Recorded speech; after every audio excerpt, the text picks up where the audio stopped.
एकदम देहात एरिया में जहाँ पे रास्ता नहीं है वहाँ पे आप अपने कोर्स से यहाँ पे रोड बनाने का काम करने के लिए जा रहे हैं। इसके लिए विशेष तौर पे धन्यवाद देता हूँ। और इसी तरीके से गांव घर में जो गरीब लोग हैं, पिछड़े समाज के लोग हैं, वहाँ पे बेहतर विकास करने की आवश्यकता है। आप भी अपना कर्तव्य निभा रहे हैं।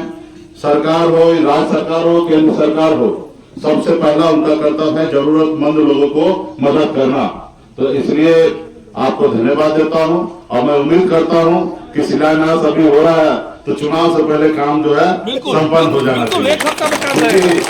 पता चला कि हम आए हैं और कार्यक्रम पूर्ण नहीं हुआ चुनाव से पहले तो थोड़ा दिक्कत रहेगा। तो हमारा आपसे विशेष आग्रह यही होगा कि शिलान्यास हुआ तो कार्यक्रम चुनाव से पहले 6-8 महीने में इसका कार्यक्रम हो जाए। और विशेष सभी साथी को बहुत बहुत धन्यवाद देता हूँ। उद्घाटन समारोह में भैया को बुलाइए। हाँ ठीक है, जरूर उस समय में उद्घाटन जब होगा तो हम समय निकाल के आ जाएंगे। ठीक है।